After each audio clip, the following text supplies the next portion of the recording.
ফেরি পাড়ার মতো পাড়াপাড়ের মতো অবস্থা। দেখেন ইসুফ দিয়া এই যারা পাড়া একমাত্র ব্রিজ ইসুফ দাস টু মুন্তার মোড়। এই সড়কের ব্রিজটা ধসে গেছে এই যারা পাড়া মসজিদের পাশে যে ব্রিজটা। এখন জনগণের চলাচলে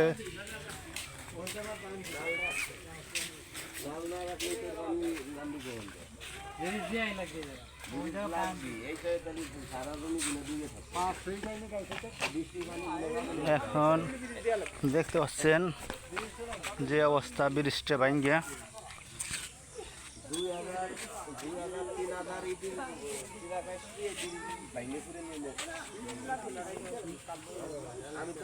এখানে তো চলাচলের কষ্ট, সরাসরি মানুষের চলাচল বন্ধ হয়ে গেছে।